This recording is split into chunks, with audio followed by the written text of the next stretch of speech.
Bratong gulay ro. Ang importante diya nga naa perminti. Oo. Naa perminti kwarta. Isa nung barato pero perminti naman siya kwarta. Si kuya mga ma'am sir. Harvest og talong. Daghan kay talong si kuya diri mga ma'am sir. Tagpila ka kilo imong ma-harvest kada harvest kuya? Tag kini karon murag kuana ni gamay-gamay ra mga 80 kilos. 80 kilos daw mga ma'am sir. Harvest niya. Katong una daghan siguro tong una. 160 kilos. 160 kilos.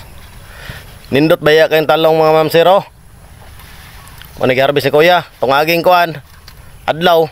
Batong mato. Kini talong na pod. Hilig ni si kuya og pananom og gulay mga ma'am sir. Basta masipag magtanim, may anihin, may harbison. Si kuya oh.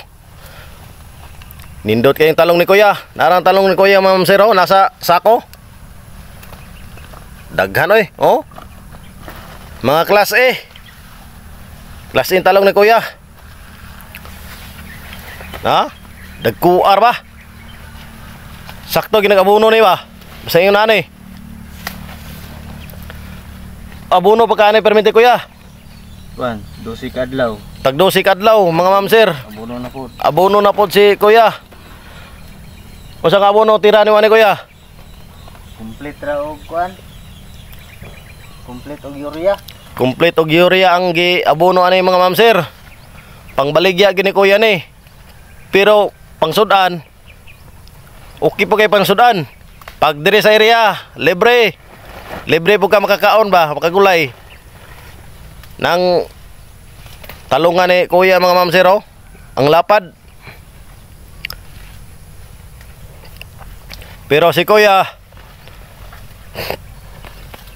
harvest perminti si kuya. Daghan na siya ni kwarta ni si kuya kay perminti mag-harvest. Naraw. Harvest uno na po na ba? Nindota gyud. Di pa alanganin. Tama na, Martes. Ginapilian lang na ni mga ma'am sir kaysa Martes. Otruhan na po ni harvest. Abot ang kwarta ni kuya ani. Ulbo ang pitakan kuya ani basta diri na sa gulay. Bratong gulay ro. Ang importante diya nga naa perminti. Oo. Naa perminti kwarta. Isa nung barato pero perminti naman siya kwarta.